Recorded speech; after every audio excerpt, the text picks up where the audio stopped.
ବିଜେଡିରୁ ବହିଷ୍କୃତ ହେଲେ ପୂର୍ବତନ ବିଧାୟକ ପ୍ରଭାତ ବିଶ୍ୱାଳ।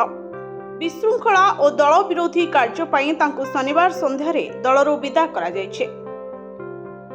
ବିଜେଡି ସନ୍ତୃପ୍ତ ମିଶ୍ରଙ୍କୁ ରାଜ୍ୟସଭା ପ୍ରାର୍ଥୀ କରିଥିବା ବେଳେ ଖୋଲାଖୋଲି ଏହାକୁ ବିରୋଧ କରିଥିଲେ ପ୍ରଭାତ। ସେ ଖୋଲାଖୋଲି ନିଜ ଅସନ୍ତୋଷ ଛାଡ଼ିଥିଲେ। ଏମିତିକି ନବୀନଙ୍କ ସହିତ ତାଙ୍କର ଯୁକ୍ତିତର୍କ ହୋଇଥିବା ସୂଚନା ମିଳିଛି। ପ୍ରଭାତ କହିଥିଲେ, ଯାହାଙ୍କୁ ପ୍ରାର୍ଥୀ କରାଯାଇଛି ସେ ଦଳ ପାଇଁ କିଛି କରିନାହାନ୍ତି।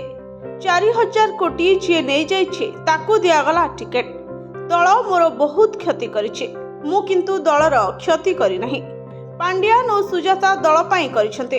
ନବୀନ ବାବୁ ଆଲୋଚନା କରନ୍ତୁ ବୋଲି ଲିଖିତ ଆକାରରେ ଜଣାଇବି। ଯଦି ଆଲୋଚନା ନ କରିବେ ତେବେ ଦଳଠାରୁ ଦୂରେଇ ଯିବି। ସେ ଆହୁରି ମଧ୍ୟ କହିଥିଲେ, ଯିଏ ଦଳ ପାଇଁ କାର୍ଯ୍ୟ କରିଛନ୍ତି ତାଙ୍କୁ ପ୍ରାର୍ଥୀ କଲେ ଭଲ ହୋଇଥାନ୍ତା। ଏହା ଏକପାଖିଆ ନିଷ୍ପତ୍ତି, ସମସ୍ତେ ବସି ନିଷ୍ପତ୍ତି ନେଇନାହାନ୍ତି। ଅନ୍ୟପକ୍ଷରେ ପ୍ରଭାତଙ୍କ ଏହି ପ୍ରତିକ୍ରିୟା ଆସିବା ପରେ ତାଙ୍କୁ ସମାଲୋଚନା କରିଥିଲେ ବିଜେଡିର ରାଜ୍ୟସଭା ସାଂସଦ ଦେବାଶିଷ ସାମନ୍ତରାୟ। ସେ କହିଥିଲେ, ନବୀନ ବାବୁଙ୍କୁ ପ୍ରଶ୍ନ କରିବାକୁ ସେ କିଏ?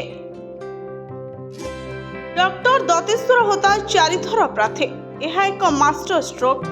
ନବୀନ ବାବୁ ମାଷ୍ଟର ଷ୍ଟ୍ରୋକ୍ ଖେଳିଛନ୍ତି, ସମସ୍ତେ ସମର୍ଥନ କରିବେ। ସନ୍ତୃପ୍ତ ମିଶ୍ର ଓ ଦତେଶ୍ୱର ସମସ୍ତେ କଟକ ଲୋକ। କଟକ ଲୋକଙ୍କୁ ବିରୋଧ କରି ପ୍ରଭାତ ତାଙ୍କ ସ୍ୱଭାବ ଦେଖାଇଛନ୍ତି। ସେ ନବୀନ ବାବୁଙ୍କ ଗାଡ଼ି କାଚ ଭାଙ୍ଗିଥିଲେ, ମିଡନାଇଟ୍ ଅପରେସନ ନେଇଥିଲେ।